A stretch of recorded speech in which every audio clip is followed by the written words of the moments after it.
Yo soy María Camila y el día de hoy quise pues venir a compartirles un caso. Yo estudié psicología en la universidad como ustedes y acabo de terminar la maestría de neuropsicología clínica. Imagínense que por cosas de la vida el año pasado yo mandé la hoja de vida donde estaba haciendo las prácticas y me aceptaron empezar neuropsicología. Entonces, desde el año pasado estoy trabajando en la clínica Noel y he atendido a varios pacientes y justamente uno de ellos es de los que les vengo a hablar. Cuando Juan me dijo que les compartiera un caso, se me ocurrió que el mejor es justamente de lo que casi no nos enseñan en el pregrado, en la maestría, entonces de los que son un reto para uno, que son los niños menores de 5 años. Bueno, entonces me dicen, ¿están viendo lo que estoy compartiendo? Estamos viendo las diapositivas. Ah, listo. Bueno, entonces, eh, esta evaluación y rehabilitación en niños menores de 5 años usualmente nos dicen, no nos enseñan nada, nos muestran algunas pruebas que hay, pero no se focalizan en eso porque la mayoría de pacientes son de 8 años a 16 años. Pero no por eso hay uno que sacarle el cuerpo. Yo con ellos aprendí que uno no se debe rendir y si hay cositas como para empezar a hacer, al menos para que ellos le empiecen a dar varias citas en la EPS y empiecen a tener intervenciones integrales. Bueno, entonces, este caso, él se llama Cristian, es un paciente de 4 años que asiste por primera vez a su cita de neuropsicología para realizar una evaluación de su estado cognitivo y comportamental actual. ¿Por qué? Porque el neuropediatra tenía una sospecha del espectro del autismo.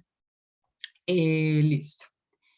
¿Qué pasa con este paciente? El paciente cuando llega a la consulta no presenta ningún contacto visual, no responde a lo que uno le pregunta, prácticamente es como si yo no existiera en el lugar en el que estamos y no acata ninguna orden, empieza a coger todo lo que ve a su alcance, a tirarlo, a jugar con él, a simplemente llevárselo y ni siquiera acata las órdenes de la mamá que está en ese momento, pues en la consulta. Entonces, al principio yo dije, hay que enfocarse primero en la anamnesis para conocer un poco la infancia de este paciente. Entonces, cuando uno tiene una sospecha de autismo en la anamnesis, es muy bueno profundizar en estos temas, en el neurodesarrollo. ¿Por qué? Es muy probable que en un diagnóstico de autismo haya algún retraso en algún ámbito del neurodesarrollo, generalmente en el lenguaje, o también haya como un retroceso. ¿Qué significa eso? Como que el niño empezó a decir las palabras y llegó un momento a otro en que volvió a quedarse sin decir nada y otra vez volvió, pues como si hubiera aprendido, pero se le hubiera olvidado inmediatamente, como a los 2 años. Entonces, yo intenté pues focalizar en eso en la entrevista. Justamente a Cristian le pasó eso. Cristian empezó a hablar, decir sus primeras palabras y llegó un momento a otro en que ya no volvió a decir absolutamente nada más. También es importante preguntar en lo escolar porque casi que el autismo es muy probable que sea comórbil con el TDAH o con alguna dificultad del aprendizaje o con inteligencias muy altas y capacidades excepcionales. Hay que preguntar también en la interacción, pues ese es como el foco del autismo prácticamente, y en el comportamiento. ¿Por qué? Porque también hay mucha comorbilidad con desafiante, con opositor desafiante, claro. Ellos que prácticamente lo ignoran a uno, ahora imagínense que sean desafiantes. Es un caso mucho más complejo que es justamente este caso. Entonces, lo primero, o sea, yo pensé, ¿qué pruebas le voy a hacer a este niño? Un niño que no me habla, que no tiene contacto conmigo, que no me hace caso. Yo le muestro algo y no me señala nada, como si no supiera nada. Entonces, pues yo hablé con los profesores, con algunos, y pues de lo que nos habían enseñado, yo saqué estas pruebas.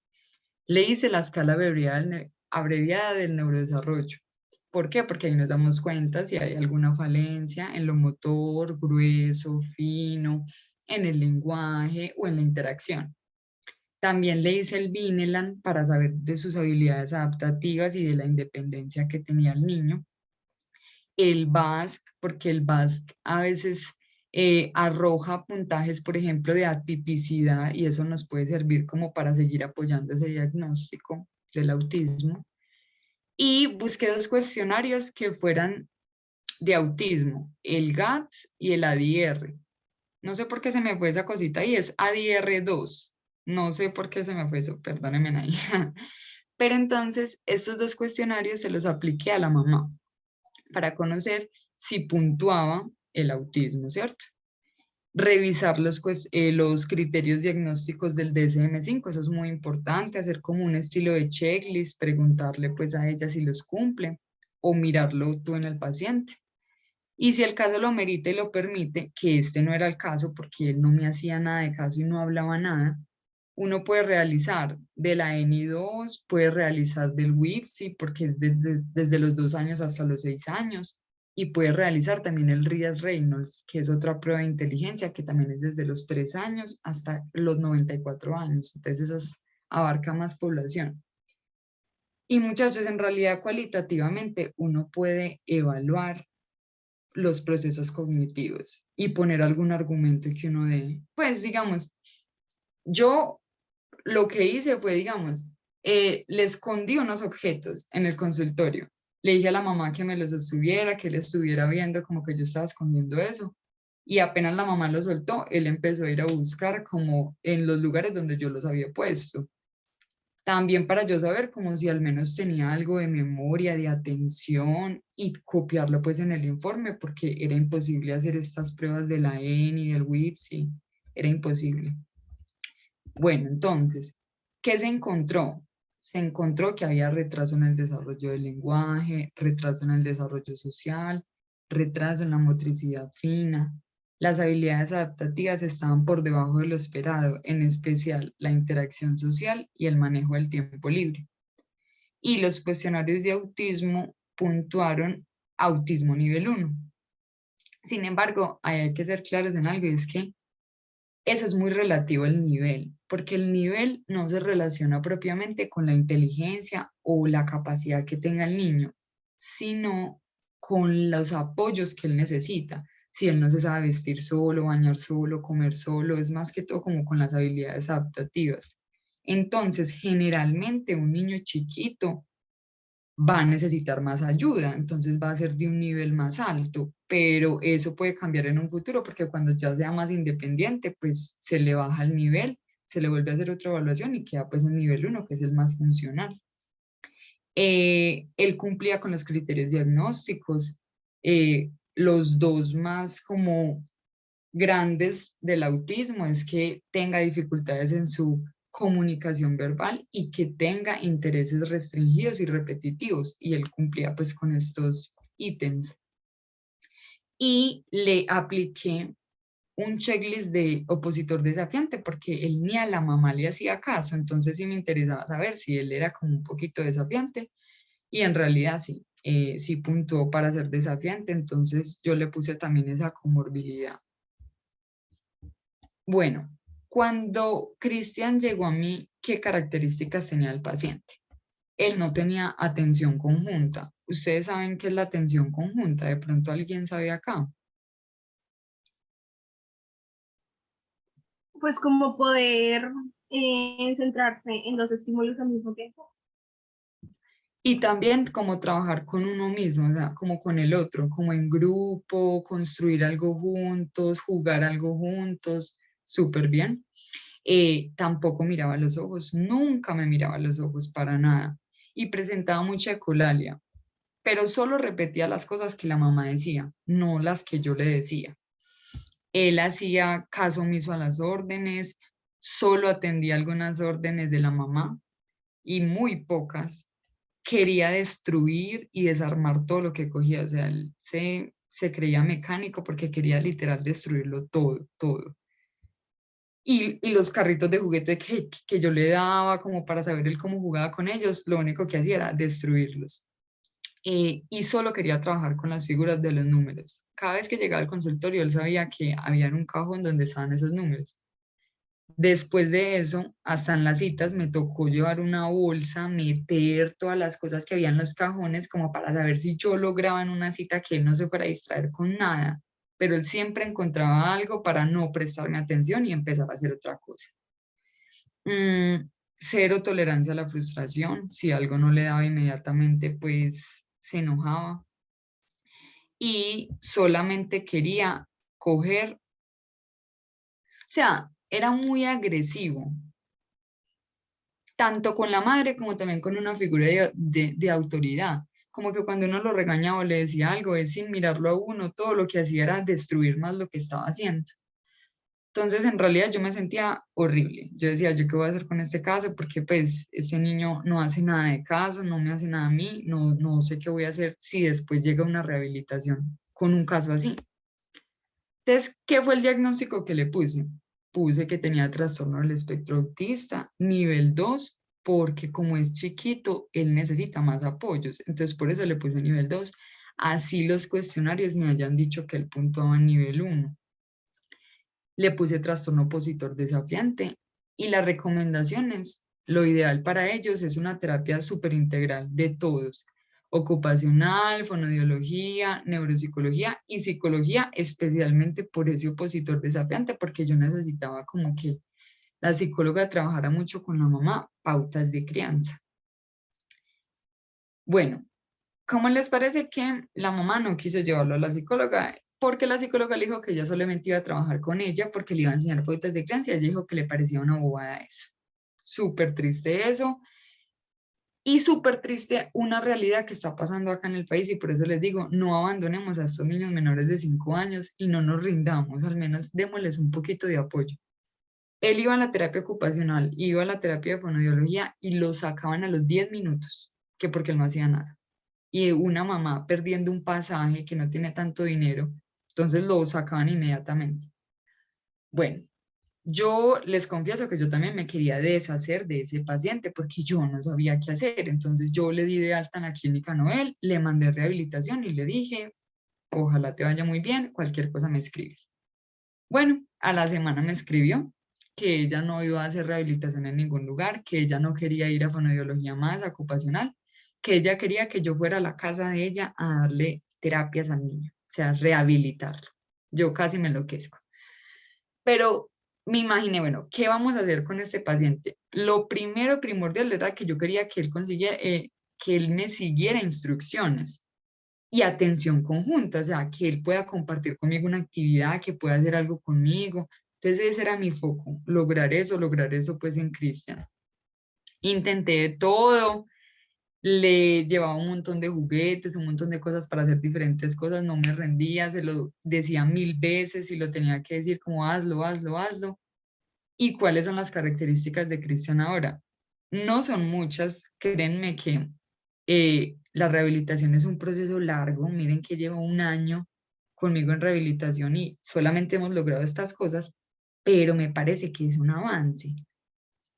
¿Qué fue lo que logramos? Ya tiene un poco de atención conjunta conmigo, jugamos algo, interactuamos algo, me sigue instrucciones simples como ayúdame a hacer esto, ayúdame a hacer eso. Me di cuenta que los niños con autismo funcionan mucho con esa palabra, ayúdame. Como que no sirven como, ay, haz esto, no. Pero si uno le dice, ay, ayúdame a hacer esto, ayúdame, sí funcionan un poquito por ahí. Entonces me sirvió pues mucho eso.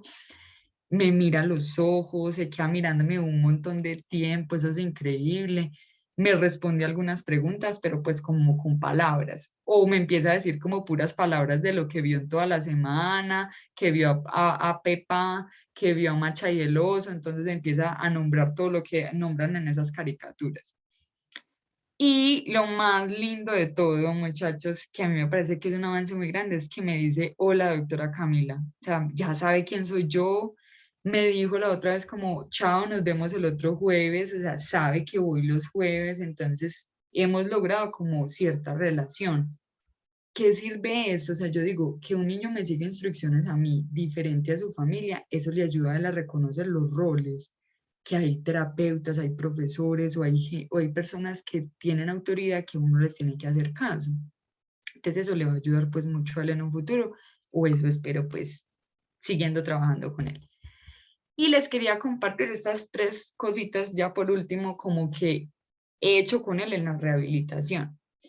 Lo primero, como les vengo diciendo desde el principio, no se rindan si no da, si llevan 6 citas, 10 citas y no funciona, no importa, sigamos insistiendo que prácticamente eso es lo que es esta maestría o esta especialización, es seguir insistiendo para lograr que alguien aprenda algo o estimule algo.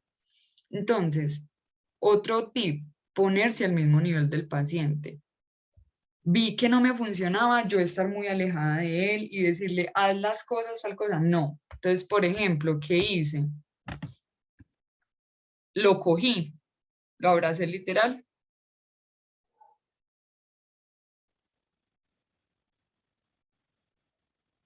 Ya sabía y todo que lo felicitaba y le gustaba, entonces él y todo lo hizo, pero miren que me tuve que agachar y todo es al nivel de él y súper cerca, súper contacto full, para que todos los estímulos de atención sean ustedes mismos, que son el terapeuta.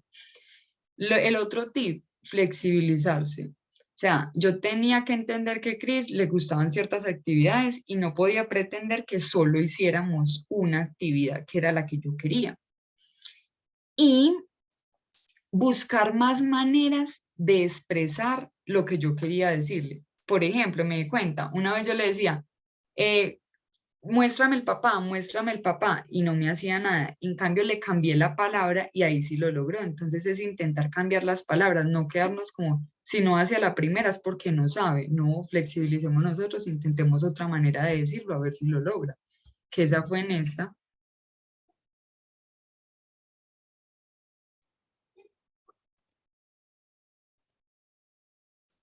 La palabra cójalo sí la tenía como más, o sea, él sabía que era cójalo, entonces ahí me funcionó eso, como cambiar hasta lograr que él me haga una instrucción, me la siga.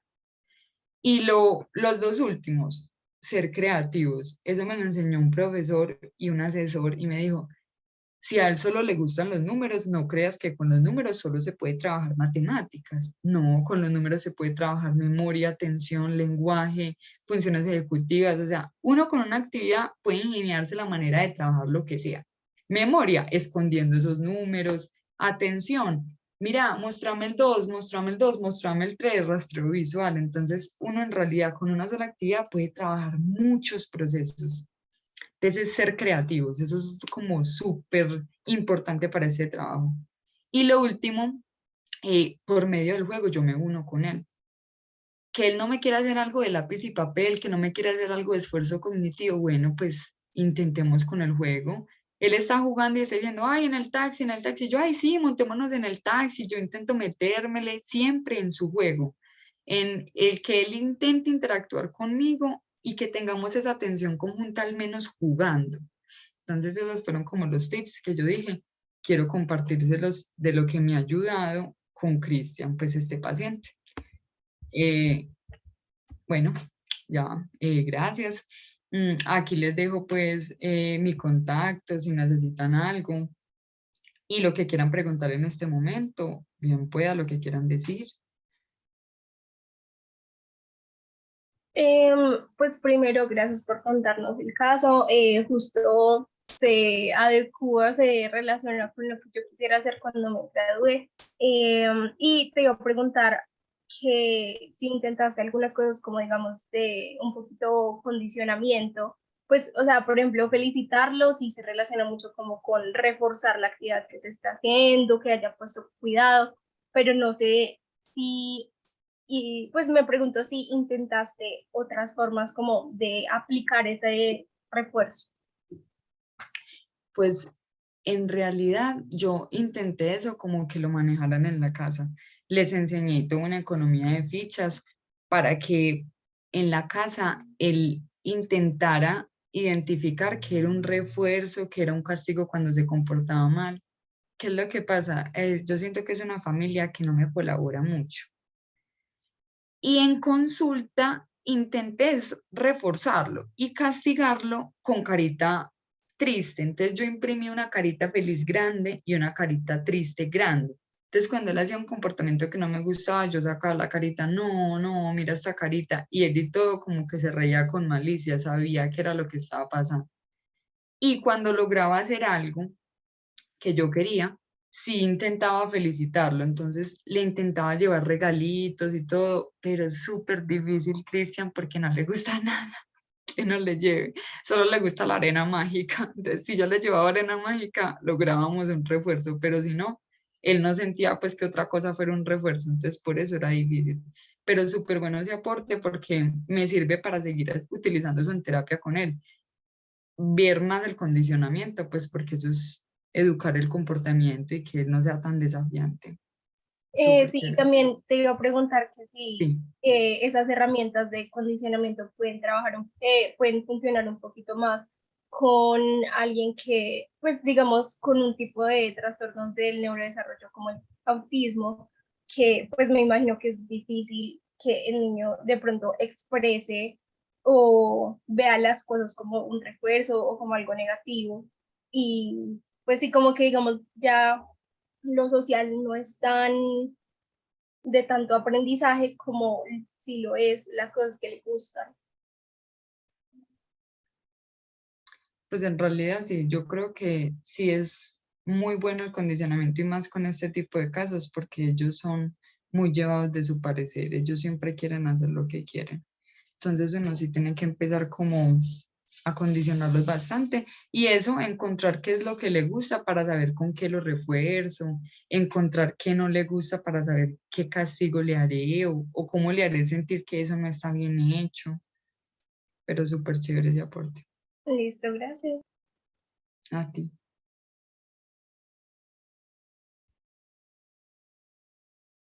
Bueno, María, la verdad es que muy chévere el caso y muy complejo. Pues yo los chicos que reciben con autismo, cuando es ese grado, es que yo ni sé bien porque es que todavía el diagnóstico es ese grado, es como muy complejo, ¿no? Pues eso es lo que Ujú. he entendido hasta el momento, pues es verdad que saber bien cómo intervenir. Una preguntita. Claro, ¿Ahí me escuchas bien?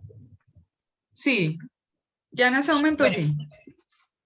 bueno, te iba a preguntar, ¿tú todavía estás en la novela o ya no?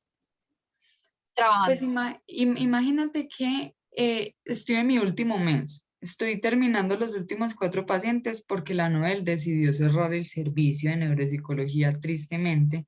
Llevaba 5 años y ya estaban súper embalados. Por eso fue que me gané esa oportunidad, porque estaban súper embalados con un montón de pacientes y llegó el milagro de que yo mandé la hoja de vida y ese señor me dejó trabajar.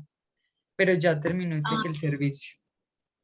bueno, no, es que te estaba preguntando porque te quería preguntar cómo, pues yo estoy haciendo la práctica de la maestría en este momento allá. Y con otra compañera, pues como que tenemos un caso muy difícil de un niño, pues que es paciente de la Nobel, que él tiene como dispraxia. Y él tiene como pues yo siento que él tiene como autismo, pero los papás como que no quieren aceptar como ese tipo de diagnóstico.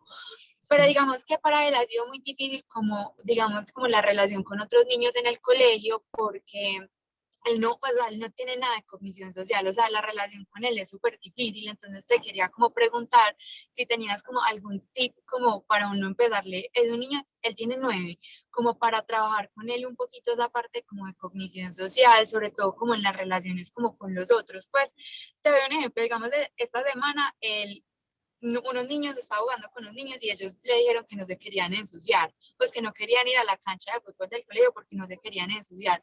Y él llegó y les empezó a pisar los zapatos. Pues entonces como que los niños obviamente se pusieron súper bravos con él porque pues los estaban como ensuciando. Entonces con él Claro. como que y él no entiende por qué, pues porque después no le gustan como que a los niños jugar con él, entonces ha sido como un caso súper difícil y más cuando los papás como que no quieren como entender, pues y no le ayudan como a uno a tratar como de, sí, de ayudarlo a él. Pues, Juanita, se me ocurre que de pronto podrías hacer como un estilo de juego de roles con él, como y con otra persona que estén ahí, como, ay, vamos a jugar, a que somos los amigos, ¿cierto? Y actuar como una situación en donde alguno se sentiría mal por algo que le hizo el otro o hacérselo y todo a él, pero sabiendo pues que estamos en este juego para ver él cómo se siente. o mostrarle muchas como pictografías, no sé si se llama así, sí, no sé, pictogramas, que muestran ese tipo de cosas, como un niño pegándole a otro, el otro poniéndose a llorar, o videos donde muestren también todo eso, es para que él lo siga viendo y de pronto con la repetición de ver eso o de él sentirse como se sentiría él, puede que empiece, no sé, como a aprender un poquito el respeto por el otro, esa empatía. Eso sí, súper buena idea, mil gracias. Con gusto. Bueno, María, muchas gracias. Muchas gracias por el caso y mira qué rico que salieron como pues, dos preguntas muy chéveres. Eh, pasamos entonces, Sofía, con tu caso, ¿te parece? Listo. Dale. Oli. Hola, hermosa. Ahí tienes ya permiso, ¿cierto? Pero pues, Cami, tienes que dejar de compartir. Ya.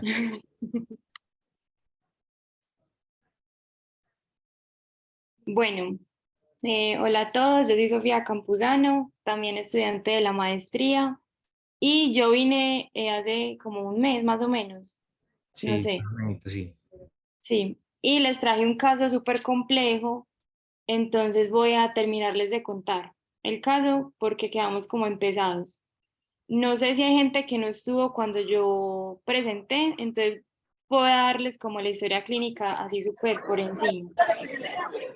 Eh, es una niña de 15 años, me están escuchando bien, ¿cierto? Sí. Es una niña de 15 años que fue a la clínica Noel en el programa de labio paladar hendido. Entonces, allá les dan la opción de hacer unas evaluaciones neuropsicológicas como para ver la persona cómo está. No tenía como un motivo de consulta específico ni una queja. En la entrevista la mamá se la hice virtual, no me presentó ninguna queja por parte de ella ni por parte del colegio. Em, vive con dos hermanos, dos papás, tiene otra hermana que vive por otro lado, no hay problemas en la familia.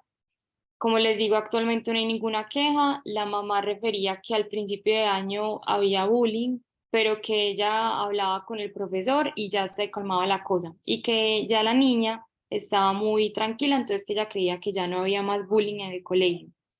En los antecedentes del embarazo, la mamá no dio como unos datos muy claros, además presentó como la niña una posible hipoxia neonatal y también tuvo una amenaza de aborto la mamá a los 5 meses. Entonces todo eso nos daba como luz roja sobre el neurodesarrollo. Ya el papá, después hablé con él y sí me dio como datos más confiables del, del desarrollo. Ah, bueno, aquí están aquí abajo. Según el papá, todo fue como muy normal, excepto el lenguaje, que lo desarrolló a los 3 años cuando empezó a ir a la clínica Noel. Acuérdense que tiene el labio paladar hendido. No tiene otras enfermedades según la mamá. Según la mamá, el colegio estuvo todo muy bien, sin pérdida de años ni pérdida de materia, pero eh, indagué con la niña y si había perdido años y si había perdido materias. Me contó que perdió quinto de primaria porque no sabía leer. Ella aprendió a leer a los 11 y también tenía varias materias perdidas por faltas, porque iba a la clínica a los procedimientos. A mí esto me habla mucho más de la mamá que de la niña. Obviamente la niña tiene sus dificultades, pero este caso a mí me cargó demasiado es por la mamá. Pues, ¿qué mamá no sabe que la niña perdió un año de colegio? Comportamental, según la mamá no hay nada, no tiene como riesgo, como según la anamnesis de TDAH, ni de autismo, ni depresión, ni ansiedad. Y según las habilidades adaptativas, según la mamá, todo estaba perfecto. En la evaluación neuropsicológica le realicé el WISC, le realicé la ENI, apliqué BASC, AVE, que es de acoso escolar, CDS, que es de depresión, y CIE, que es de autoesquemas. En el BASC, según los papás, salió que tenía problemas de atención y pues, dificultades en las habilidades sociales y el compañerismo.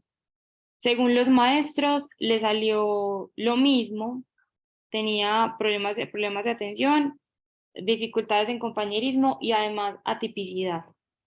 Y según la niña, tenía una actitud negativa hacia el colegio muy grande, también tenía como dificultades en la relación con los padres y problemas en el autoestima.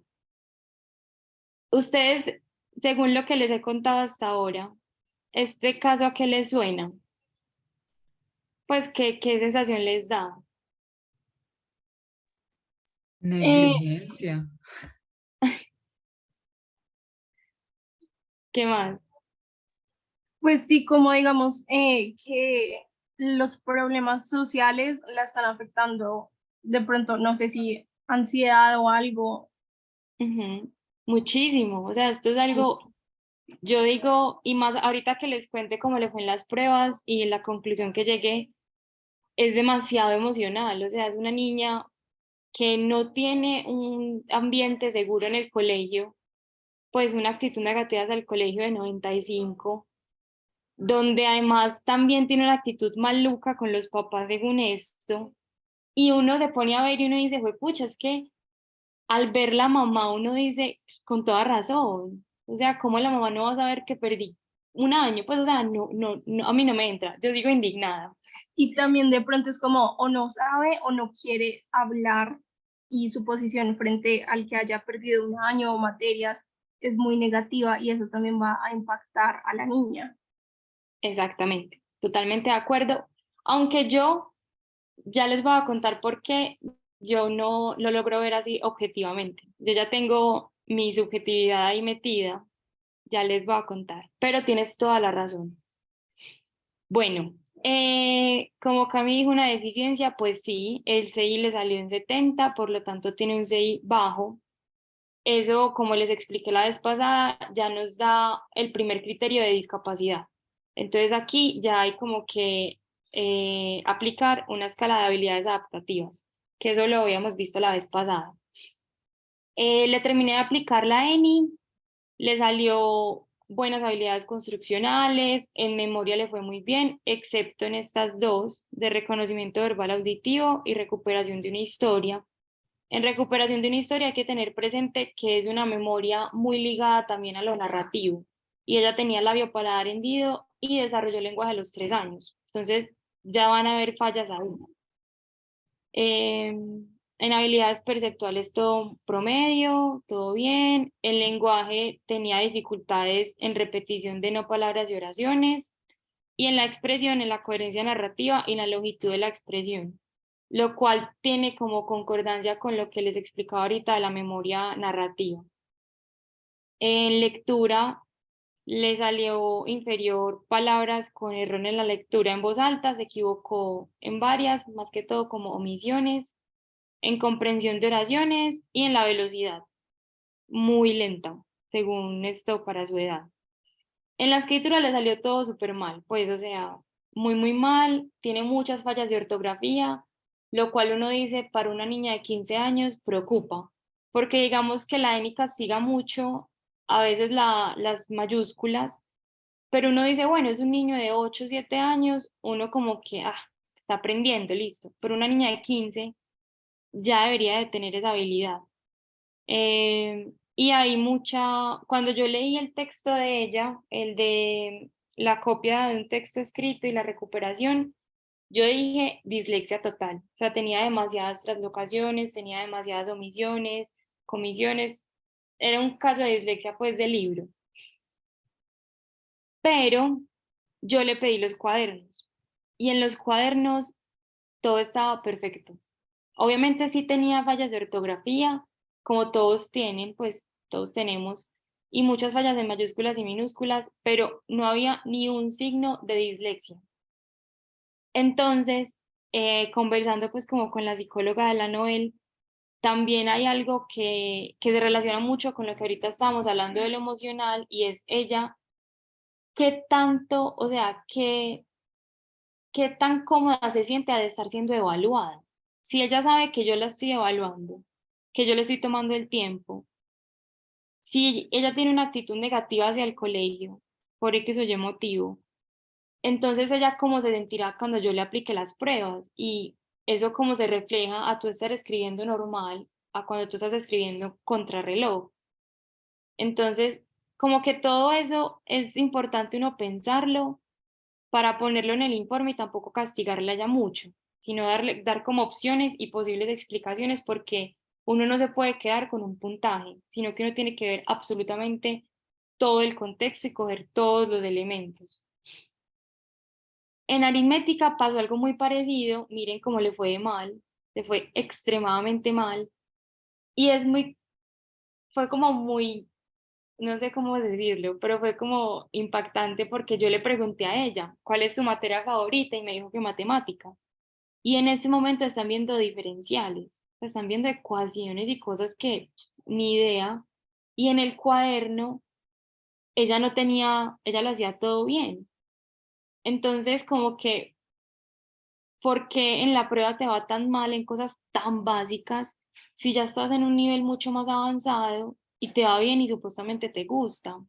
Entonces son cosas como que uno tiene que mirar y no quedarse solamente con, ay no, inferior, entonces no sabe matemáticas. No, hay que mirar más allá.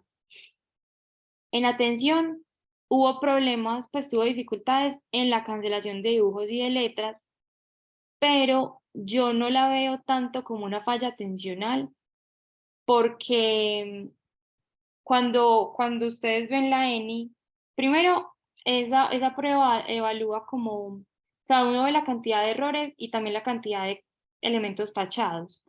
Si la persona se equivocó en muchos elementos, eso se empieza a restar. Ah, no se resta.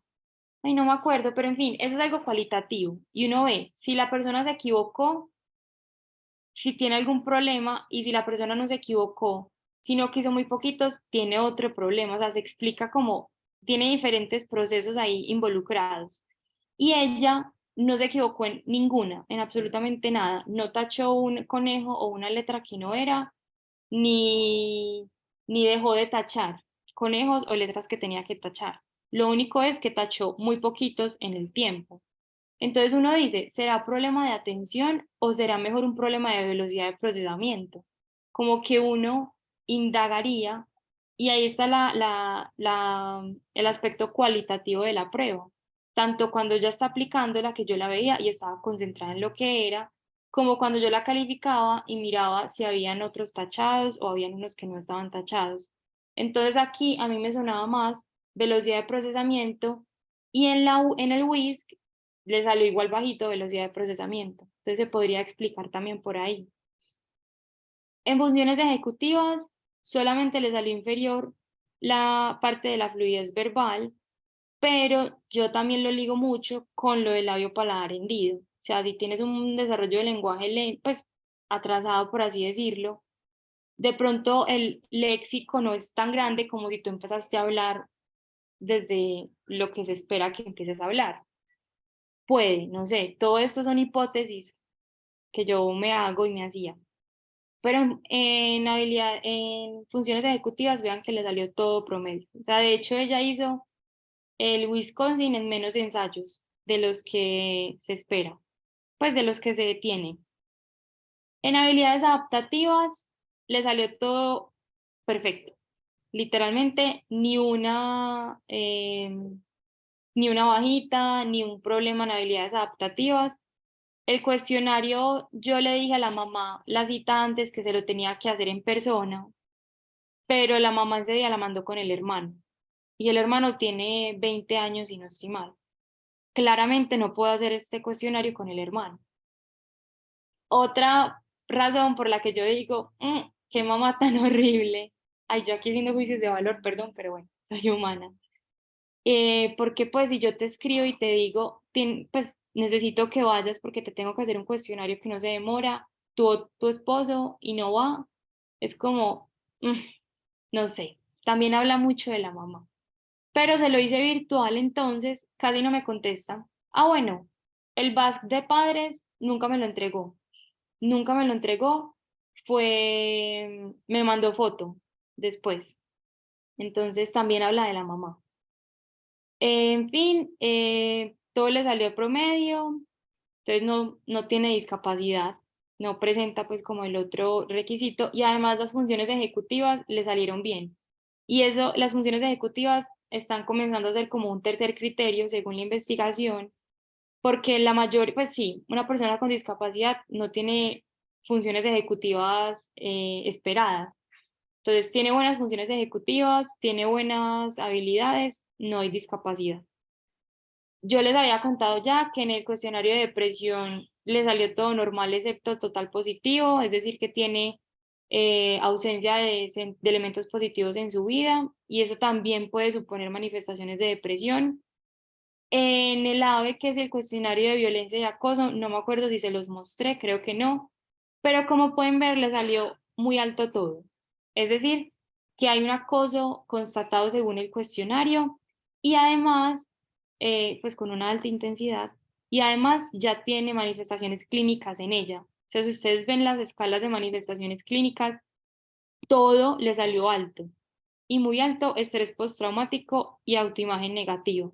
Entonces, como que por eso les preguntaba al principio qué les daba, qué sensaciones, y me encanta que hayan dicho lo de emocional, porque sí, es una niña que, pues, con alta carga emocional negativa. En el autoimagen, pues en los autoesquemas, el autoconcepto le salió un poco bajo, el resto le salió supuestamente bien. Pero yo no sé, pues, o sea, ustedes saben que uno dice, estos cuestionarios a veces muestran unas cosas, pero bueno. En conclusión, ella, bueno, con un 6 bajo y a ciertas como dificultades cognitivas, más que todo dificultades comportamentales, yo le puse la impresión diagnóstica de un 6 bajo sin cumplimiento de criterios para discapacidad intelectual, por lo que les explicaba del ICAP y de las funciones ejecutivas. Dificultades de aprendizaje, porque eso fue lo que las pruebas reflejaron y no porque uno no crea, o sea, no es porque la prueba sea la que nos diga toda la verdad. A ver, uno no puede pensar que la prueba le dice uno toda la verdad, pero uno no la puede obviar. Y nos está mostrando algo. Entonces es importante como también tenerla en cuenta. Entonces puse que tenía dificultades en el aprendizaje, sobre todo en escritura y cálculo. La cosa es que, como les explicaba, cuando las contrastaba con los cuadernos, no hay como suficientes elementos que uno diga, lo comprueba. Si la prueba me está arrojando algo, pero es que la realidad no me lo comprueba. Si ella hubiera tenido los cuadernos llenos de tachones, con la letra así como traslocada, uno dice, dislexia. Pero si no lo presenta en el colegio, en el cuaderno que ella escribe, en la prueba sí, entonces como que no hay suficientes elementos para dar un diagnóstico total. Pero sí es importante ponerlo. Y sintomatología depresiva, obviamente. Entonces yo donde la mandé, continuar obviamente con el proyecto de vida, que es el programa de la Noel, y en psicología puse como los aspectos que hay que tratar, pues según lo que salió en el informe, el autoconcepto y evaluar profundamente esa sintomatología depresiva por si no es solamente sintomatología depresiva, sino ya un trastorno, eso lo evaluará la psicóloga, y el psiquiatra pues si lo consideran pertinente, y también evaluar ese acoso escolar, porque pues está, según la prueba, está muy maluco. Desde el colegio también puse que es muy difícil porque trabajar con colegios es muy complicado porque hay unos profesores que no, pero entonces igual uno tiene la fe que trabajen esos procesos de aprendizaje con ella, que ajusten, que realicen ajustes y apoyos necesarios cuando ella lo requiera y que incrementen ese apoyo emocional por ese bullying que supuestamente está. Y también con los aspectos de salud, porque si la niña está perdiendo materias por las citas médicas, sabiendo que ella necesita esas citas médicas, entonces ahí falta también apoyo de parte del colegio, como, hey, no la pongas a perder, dale otras opciones, porque es una cosa que la está afectando a ella, pero no es porque ella quiera faltar al colegio, sino que tiene las citas médicas. Y además puse retomar los procesos en fonoaudiología. Ella ya había estado, pero terminó igual la volví a mandar porque tiene muchas fallas en lenguaje, entonces para reforzarlo, y también la mandé a rehabilitación neuropsicológica para favorecer ese CI bajo. Que yo digo, pucha, ya me queda la duda de si sí tiene un CI bajo o si simplemente es algo muy, muy emocional, no sé. Eso pues ya más adelante espero que la psicóloga ahí aporte en eso y ya. Ah, bueno, yo terminé el informe hace como 15 días, le escribí a la mamá a ver si nos podíamos ver. Me dijo que no, pues no me respondió. La escribí por WhatsApp, no me respondió. La llamé varias veces, no me respondió. Entonces yo fui, entregué otro informe y me respondió más tarde. Y me dijo como, hola, qué pena, igual hoy no podía ir, pero el otro martes con toda seguridad voy. Yo listo, bueno, vamos a vernos. ¿A qué horas puedes? No me contestaba. ¿A qué horas puedes? No me contestaba. La llamaba, no me contestaba. Yo le dije, tengo espacio de 7 a 12. Dime a qué horas puedes. No, sí, en la mañana. Y yo, ay, Dios mío. Entonces le escribí y le dije, te espero a las 7 en la clínica, porque siempre las citas con la niña eran temprano. Fui a la clínica el martes pasado a las 7. La señora me habló como a las 8 y me dijo que no iba a poder ir porque tenía una cita médica y se la había olvidado y tenía una alergia en los brazos, entonces que le quedaba muy difícil. Díganme ustedes, yo por eso les dije al principio, tengo mis sentimientos encontrados porque uno como, o sea, ¿cómo no estás involucrada con tu hija? Te va a entregar algo importantísimo y no estás pendiente. Pensé en dejárselo en la clínica y que ella lo fuera a reclamar, pero vamos a volver a vernos. Pues voy a ir el martes a ver si no me deja plantada esta vez, porque sí es muy importante que ella, pues, explicarle el informe y hacerle una buena retroalimentación en pro también de la paciente, o sea, de la niña que es mi paciente, yo hago este esfuerzo por mi paciente, entonces, porque es el compromiso que yo también tengo con ella. Pero es un caso muy difícil por eso, es muy emocional y a mí me da muy duro porque es una niña que yo veo, pues pucha, tienes tantas dificultades cognitivas según las pruebas, pero tienes tanto emocional y no tienes una buena red de apoyo, es muy jodido esto. Y me gustó mucho también el caso por ese pues por ese tinte emocional que tiene, por lo que les decía la vez pasada. Nosotros sí somos neuropsicólogos, pero no dejamos de ser psicólogos y no dejamos de ser humanos. Y no podemos basarnos simplemente en unas pruebas y decir, ay, sí, pues ya, tenés un 6 bajo, chao. No, mirar todo el contexto y mirar también mucho lo emocional. Bueno, ya, creo, no sé si me pasé el tiempo, no sé si tienen preguntas. Dale, dale tranqui, que igual el tiempo pues vamos relativamente bien. Ah, listo. Bueno, igual ya terminé. No sé si tienen preguntas del caso, de comentarios.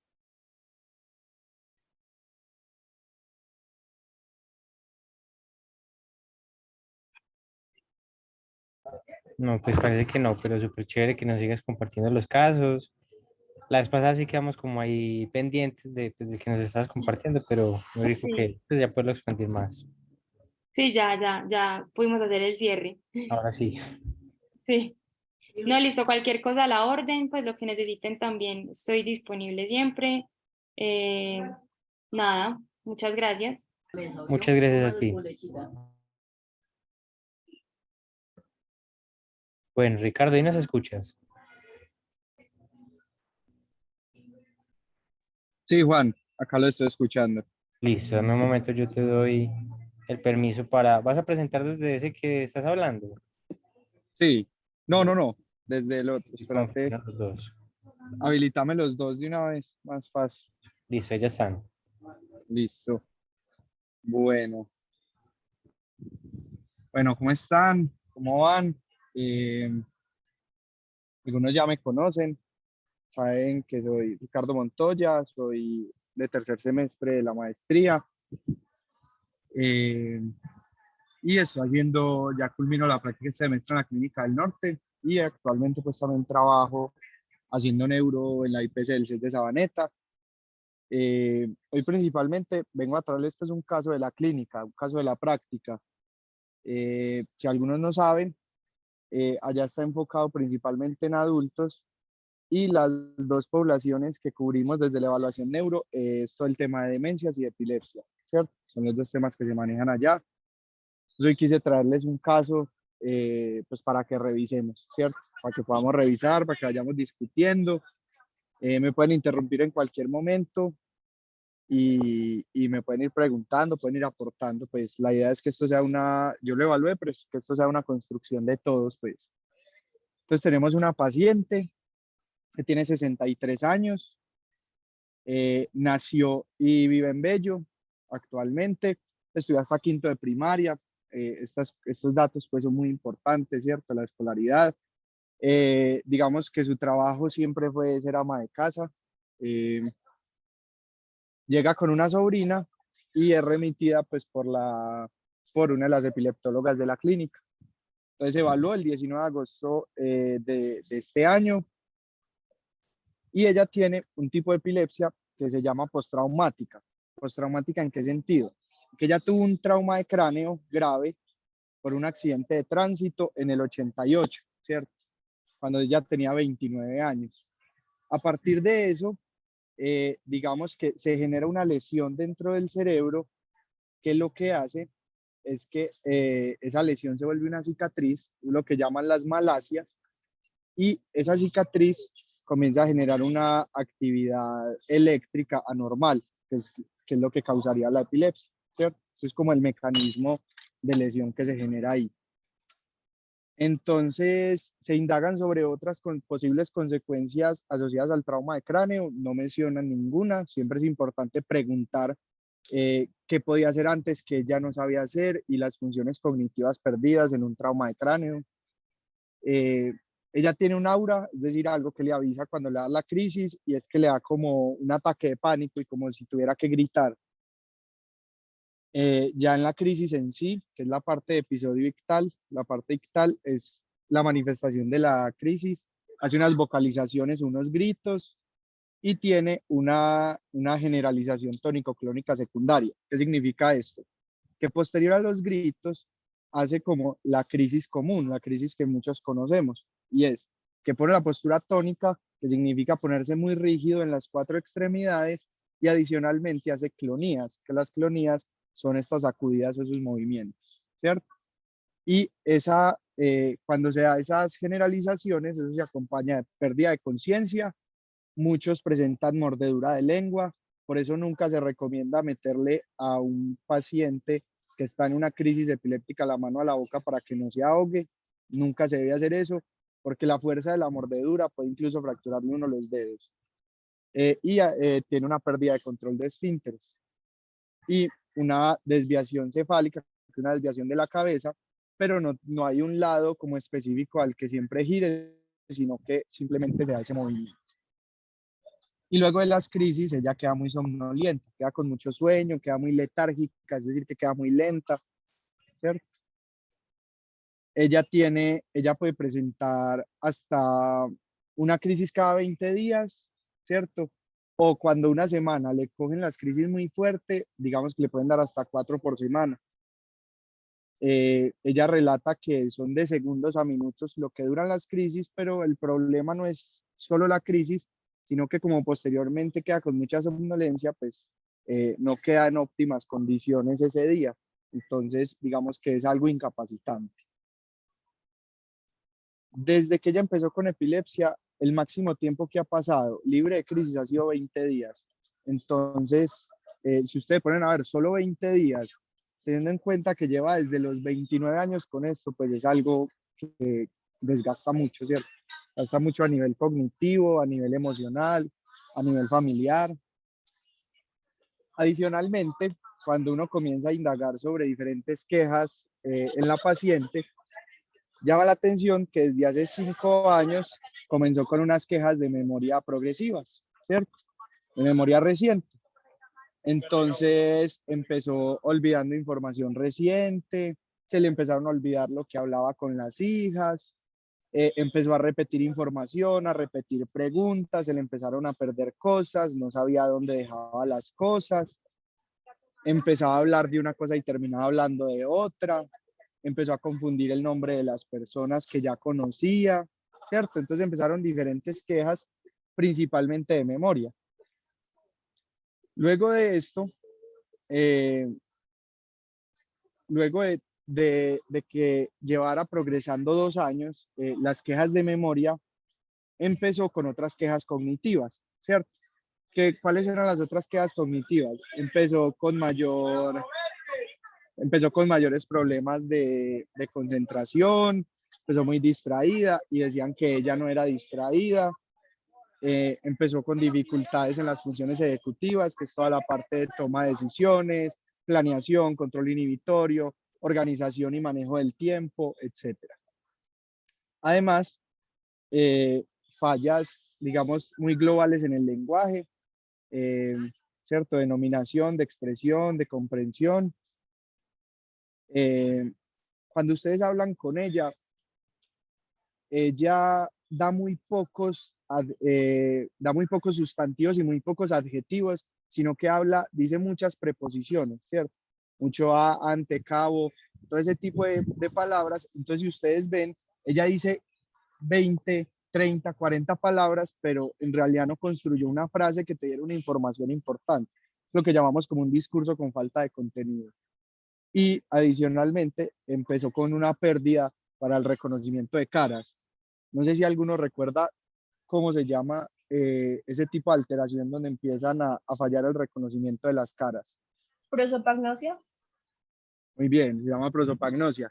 ¿Y saben cómo en qué daños está reportada la prosopagnosia? Como qué áreas cerebrales son las que están encargadas o influyen o se han reportado en pacientes con prosopagnosia. Pues si me acuerdo bien, es más como digamos en el hemisferio derecho. En los giros fusiformes. Sí, muy bien, hemisferio derecho, giros fusiformes. ¿Quién más? ¿Quién más ha escuchado sobre la prosopagnosia?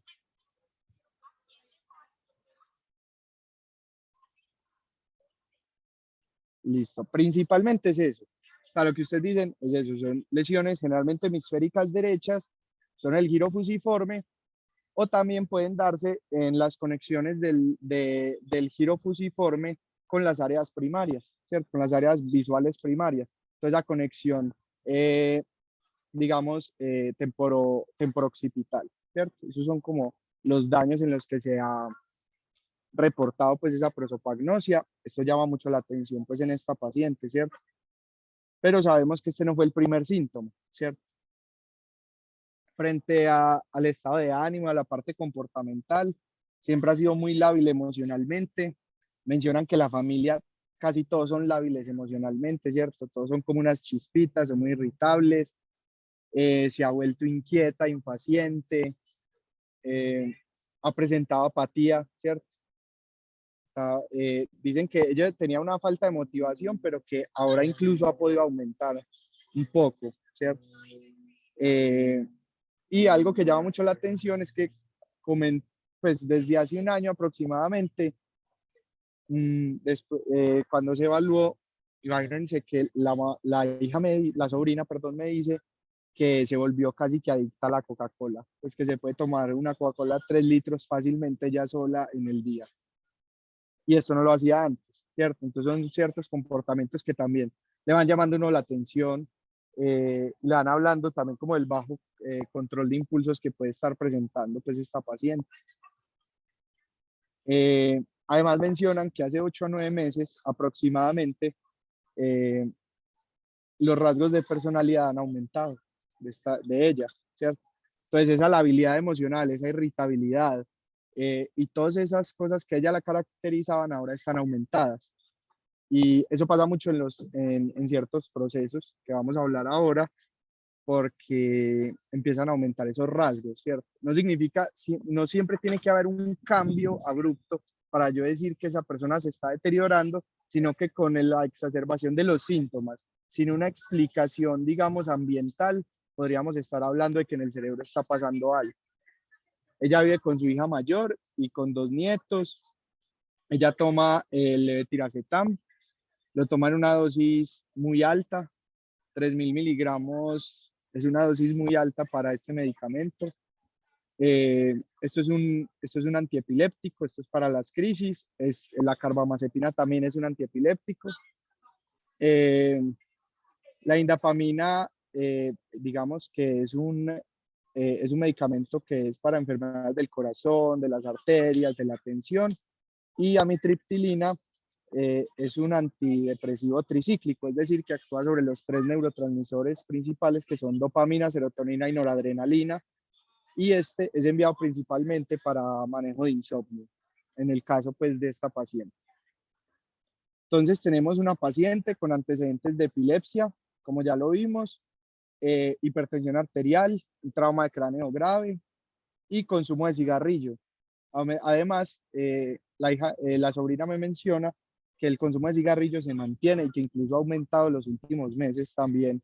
Entonces, esto también nos habla de un pronóstico no tan bueno. La sobrina y una de las hermanas padecen de depresión y ansiedad. Aparentemente, ella en su historia de vida no lo mencionan mucho, sino que tiene unos rasgos de personalidad de la habilidad emocional que pertenecerían más fácil como un clúster B, si lo llamamos desde esas categorizaciones que damos en la personalidad, pero no mencionan nunca un trastorno o un deterioro clínicamente significativo por la parte emocional. Entonces ya nos vamos a las pruebas. En las pruebas vemos un mini-mental. Mini-mental es una prueba de tamizaje cognitivo. Tamizaje cognitivo significa que nos empieza a dar como una imagen de qué le puede estar fallando al paciente, pero uno con esta prueba no puede utilizarla, no puede basarse solo en ella para un diagnóstico. Lo normal es que el resultado esté por encima de 26 y a ella le dio en 17. Ese 17 le da un rango de demencia moderada, ¿cierto? La prueba sugiere que posiblemente esta paciente tiene una demencia moderada. Después, entonces vemos que en la atención le hacemos 2 pruebas, no le va bien, las ejecuciones visuales y auditivas de la A, los TMT, que es unir los números en orden de menor a mayor, perdón, y el TMTB, que es alternando entre números y letras, no es capaz de hacer ninguno de los dos, hace tantos errores que no es capaz de terminar la prueba. En memoria, todas las pruebas salen muy por debajo de lo esperado respecto a las personas de su edad. Entonces presenta, digamos, una amnesia anterograda verbal y no verbal. Un problema para la parte del razonamiento perceptual y de las habilidades visoperceptuales en general, que llama mucho la atención. Vean que las praxias corporales son algo que se pierde cuando digamos, un deterioro cognitivo va muy adelante, ¿cierto? A menos de que sea un tipo de demencia muy específico que afecta a las praxias, que es la atrofia cortical posterior. De resto, no es normal uno encontrar unas praxias corporales tan bajitas cuando está uno en un estado inicial de un trastorno neurocognitivo mayor o demencia, pues es lo mismo. El lenguaje también muy mal. El vocabulario de Boston son 60 puntos, hizo menos de la mitad. Y en el token, que es de comprensión, también le fue muy mal, ¿cierto? En el Wisconsin no fue capaz de hacer ninguna categoría. El TMTB, como ya habíamos visto, no lo comprende. Y en los FAS fonológico y semántico también saca resultados alterados, más alterada la parte fonológica que la semántica, ¿cierto?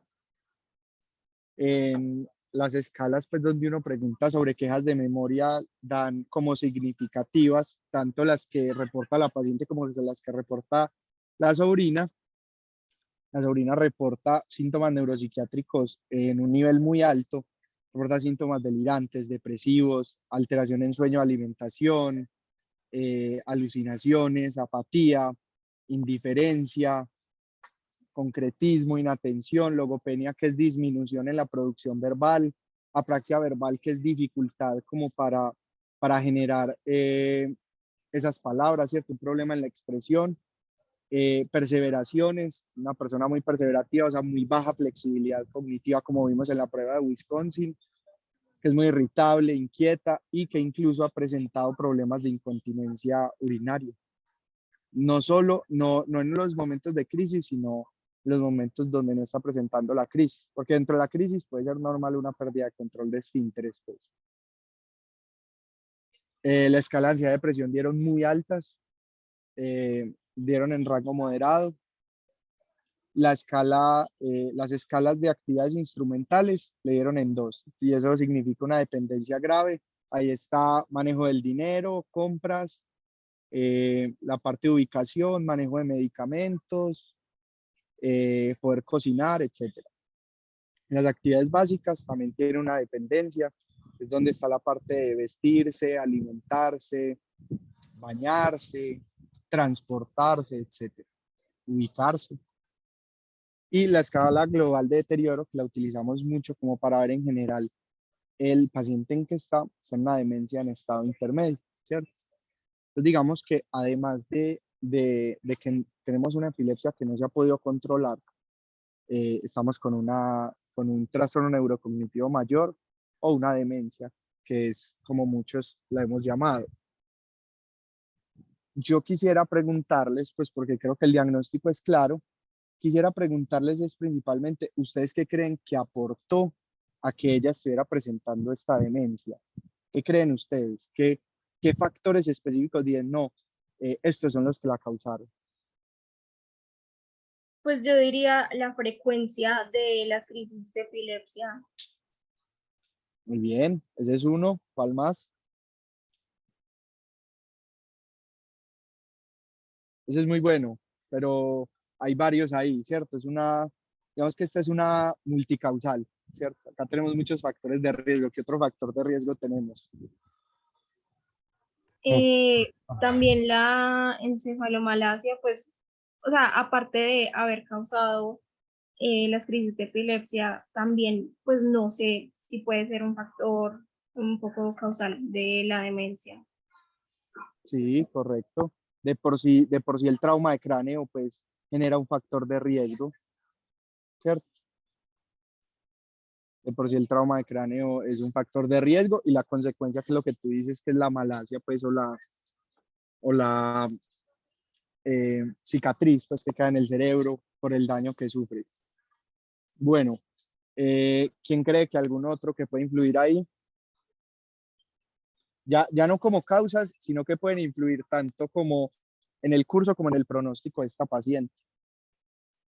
Pues en general, todo lo otro que has dicho, pues que fumó mucho tiempo, pues todo ese Sí, el consumo de azúcar alto en este factor momento, la emocional, pues hipertensión. sí. eh, y para el pronóstico es muy importante que veamos red de apoyo, la escolaridad de esta paciente, ¿cierto? Todo ese tipo de cosas que, digamos, nos van dando banderitas rojas.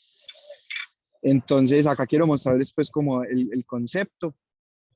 Nosotros, yo personalmente, cuando un caso está muy claro, como el curso de los síntomas y de la posible demencia, hay veces se puede incluir en el diagnóstico. Cuando no, uno lo que hace es sugerir en el concepto del paciente, donde uno pone como ya toda la información del paciente en general, uno puede incluir como que el cuadro se parece o cuadro es consonante con cierta enfermedad, ¿cierto? A pesar de esos factores de riesgo, si ustedes ven que todo comienza hace 5 años como unas quejas de memoria recientes, predominantemente el de la parte verbal, si ustedes empiezan a ver eso, pero ya han pasado 5 años y solo 2 años después empezó el deterioro en otro tipo de, digamos, de dominios cognitivos, ¿ustedes qué creerían que dentro de las demencias que ustedes conocen, cuál podría explicar eso, ¿cierto? ¿Cuál se presenta así comúnmente? ¿Cuál empieza con pérdida de memoria reciente? Alzheimer. Muy bien. Entonces vean, por ejemplo, yo les quiero mostrar un poco acá cómo nos han recomendado en diferentes partes, diferentes profesionales, de cómo construir estos informes, ¿cierto? Entonces hacemos un resumen, ¿cierto? En general, la edad, el tratamiento que tiene en este momento, antecedentes patológicos, si hay antecedentes familiares de importancia los ponemos ahí y empezamos a hablar un poco de las quejas. Luego ponemos lo que nos salen diferentes pruebas, ¿cierto? Yo acá lo intento resumir de la mejor manera y es el hecho de, de que en las pruebas hay una desubicación temporal total y hay un déficit cognitivo generalizado, ¿cierto? Que yo podría regarme a explicar cada una de ellas, pero si todas están bajitas, yo lo puedo poner como un déficit cognitivo generalizado y uno siempre busca intentar poner el rango, porque ese rango es el que nos va a ayudar también a poder dar un rango dentro de la impresión diagnóstica. Adicionalmente, pues los síntomas emocionales, ¿cierto? En esas escalas, la parte funcional. Vean que yo acá, por ejemplo, me atreví, ¿cierto? Tuve el atrevimiento teniendo en cuenta lo que ya les dije, como el curso de los síntomas y lo que acaban de decir de cuál es la demencia que comúnmente más se presenta así, pues yo pongo ahí perfil cognitivo de funcionamiento y curso de síntomas, hubiera un trastorno neurocognitivo mayor en rango moderado asociado a enfermedad de Alzheimer, agravado por antecedentes patológicos presentes, ¿cierto? Entonces vean que ahí damos la recomendación de cuál creemos que podría ser, sin decir es una demencia por Alzheimer, ¿cierto? Nosotros nos tenemos que curar en salud y tampoco dar algo, dar una conclusión tan tajante cuando no tenemos todas las pruebas suficientes para hacerlo, pero sí podemos hacer que sugiere que puede hacer por esto, ¿cierto? Podría ser explicado, sugiere esto, impresiona esto, ¿cierto? Utilizar esas palabras nos van a ayudar a que legalmente nosotros no nos metamos en ciertos líos, porque nosotros hay muchas cosas que no vamos a poder asegurar. Por algo, cuando ustedes hacen un informe, lo que se pone abajo es impresión diagnóstica, es lo que yo impresiono de las pruebas, del interrogatorio y de los exámenes paraclínicos que traen de esa paciente, ¿cierto? Entonces, yo los invito como siempre a esa prudencia, a que mantengan esa prudencia cuando hagan un informe para evitar también como que en un futuro pues ustedes por eso se puedan embalar, pues. No sé qué piensan del caso, qué recomendaciones darían ustedes a la familia, al paciente, qué harían, qué manejo harían ustedes con esta paciente.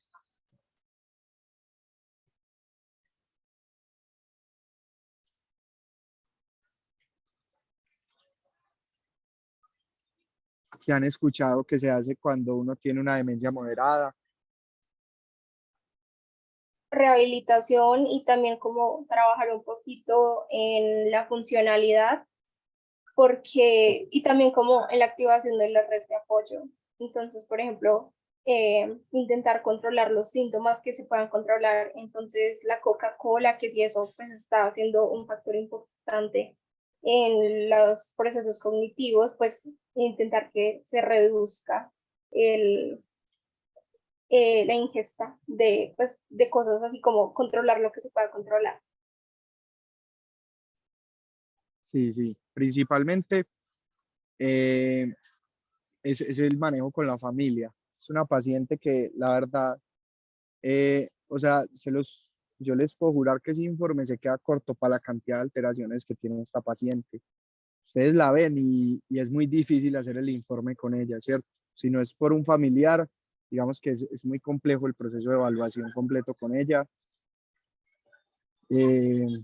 La propuesta de la activación de red de apoyo, el trabajo con la familia, el manejo comportamental por parte de la familia y continuar pues como toda la parte del manejo farmacológico que presenta en este momento y obviamente las citas de seguimiento. Yo en lo personal no, y según lo que he leído, no recomendaría tanto la rehabilitación neuropsicológica dirigida a la paciente. A la familia sí, dirigida a la familia completamente de acuerdo, a la paciente no tanto, porque es una paciente que de por sí ya está muy deteriorada y digamos que es poco el beneficio que se puede sacar de intentar hacer unos ejercicios de los que no se van a poder sacar tanto beneficio, ¿cierto? Pero la parte de la familia es completamente fundamental.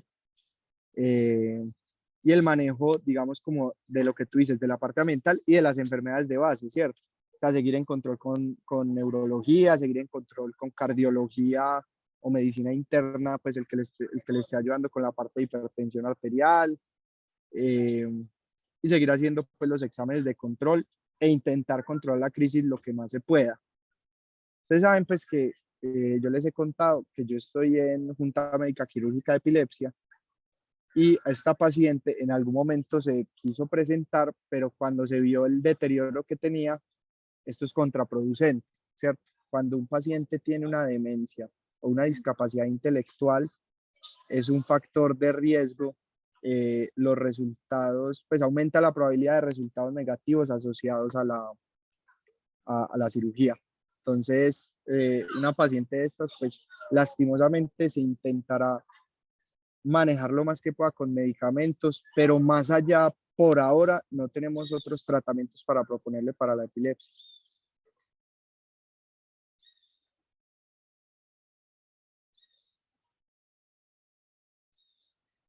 No sé si alguien tenga alguna pregunta, algún comentario, Juan.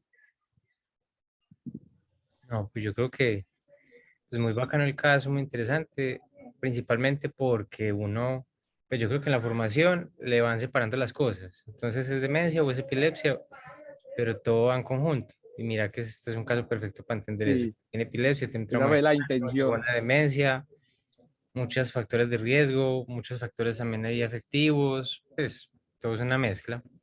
Y hay que Sí, tener en y consideración todo.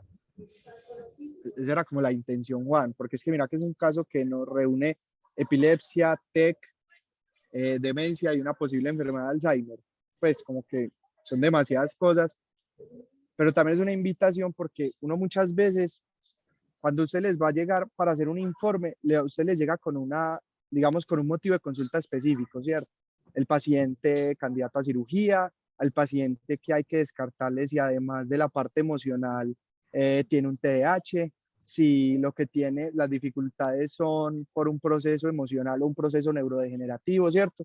Ustedes les van a llegar con una queja específica. Ustedes, el paciente generalmente le llega remitido por psiquiatría, por neurocirugía, por neurología y siempre viene con una queja específica o por pediatría.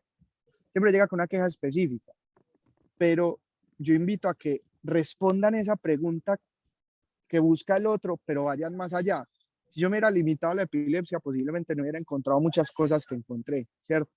Entonces, como siempre tener esa flexibilidad y tener en cuenta que cuando se presenta una cosa, uno siempre debe abarcar qué otros fenómenos pueden estar ahí, porque yo no puedo decir que solo se presenta uno si yo no indago sobre los otros, ¿cierto? Entonces, como siempre, sé que tenemos tiempo limitado, las consultas no son tan extensas, entonces con el tiempo van a empezar como a tomar esa experticia para que ustedes puedan ir agilizando y puedan siempre como descartar la mayor cantidad de cosas posibles, porque al final del día, la persona que se va a beneficiar o que se va a perjudicar por una buena, una mala entrevista y un mal proceso de evaluación, pues va a ser el paciente, ¿cierto? A nosotros nos van a seguir pagando y eso no va a cambiar, pero la idea pues es concientizarnos de eso y de ver que en un paciente, cada paciente es un mundo y hay un millón de cosas que pueden ir atrás que siempre debemos como tener en cuenta e indagar.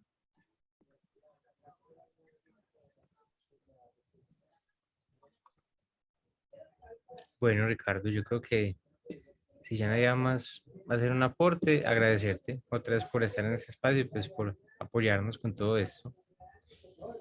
Y bueno, muy contentos pues de cerrar así ya el semestre. Nos falta es el espacio de la próxima semana, pero eso no creo que dure pues más de 10, 15 minutos para cerrar y concluir en general. Pero pues te agradecemos mucho, la verdad. Y esperemos que el No, es con próximo mucho semestre gusto. también te animes, alguna cosita. Sí, claro, con lo que necesiten, pues yo puedo ir colaborando con casos,